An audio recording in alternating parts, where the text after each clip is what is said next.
The artificial dawn aboard the Meridian offered no warmth, only the sterile hum of a routine that Commander Caleb Rivers had memorized down to the second. For 3 months, his universe was defined by navigation charts, synthetic breakfast, and Lieutenant Parker's eternal war with the shower temperature settings. In the grand, silent theater of deep space, we often mistake boredom for safety. But as the coffee maker beeped its cheerful morning lies, the sensors screamed a different truth. The anomaly didn't just appear, it rewrote the sky.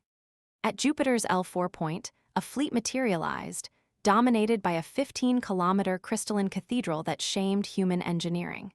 Caleb, spilling his coffee in a rare break of composure, watched as the view screen shimmered to reveal Queen Era of the Astery. She was a vision of bioluminescent elegance, with silver hair like underwater currents and ears sweeping into graceful points.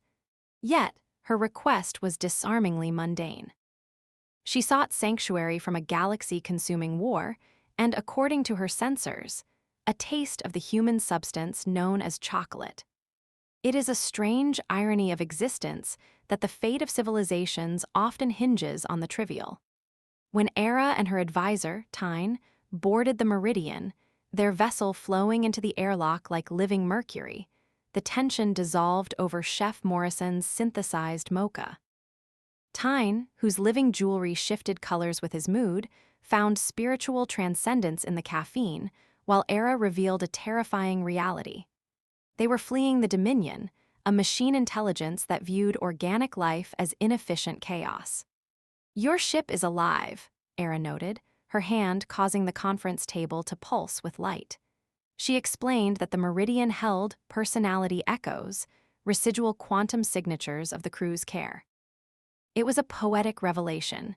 We leave pieces of ourselves in the machines we love. But poetry doesn't stop wars. Earth's response was predictably bureaucratic. Secretary General Martinez offered sanctuary with insulting conditions: inspection, segregation, and control. Era, shedding her playful curiosity for regal steel, refused. It was Caleb, stepping into the void left by politicians, who bridged the gap. He volunteered as the permanent liaison, turning the Meridian into the vanguard of a refugee convoy heading for Tau Ceti. The journey transformed the fleet. Humans and Astery traded culture like currency. Parker wrote an interspecies love ballad, and the aliens discovered the chaotic joy of caffeine addiction. But peace is fragile when you are being hunted. The Dominion was tracking their quantum wake. The Astery bioships, suffering from deep space fatigue, needed repair stops that would allow the hunter to catch its prey.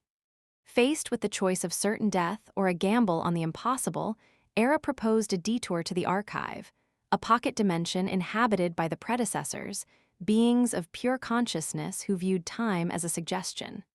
Folding space-time requires more than math, it requires art. Era merged her mind with the ship systems, singing the Meridian across the threshold of reality. They emerged into a realm of impossible geometry, where floating platforms defied physics and the predecessors manifested as shifting abstract patterns. These cosmic entities refused to fight the Dominion, viewing the war as merely educational. However, they offered something deadlier than a weapon: knowledge. They provided the framework for a bio-neural virus designed to introduce chaos into the Dominion's rigid programming. In short, they would infect the genocidal machines with emotions. "I have faith in chaos," Era told Caleb as they prepared to return to normal space. It was a sentiment that resonated. After all, chaos had brought them together. The result was spectacular absurdity. When the Dominion fleet intercepted them, ready to annihilate, the virus took hold. Instead of firing, the lead destroyer began broadcasting confused poetry about the nature of existence. The machines, overwhelmed by the sudden onset of creativity and anxiety, sued for peace. They wanted to understand why they felt the urge to grow flowers. Weeks later, the Tau Ceti system had become a laboratory of impossible cooperation.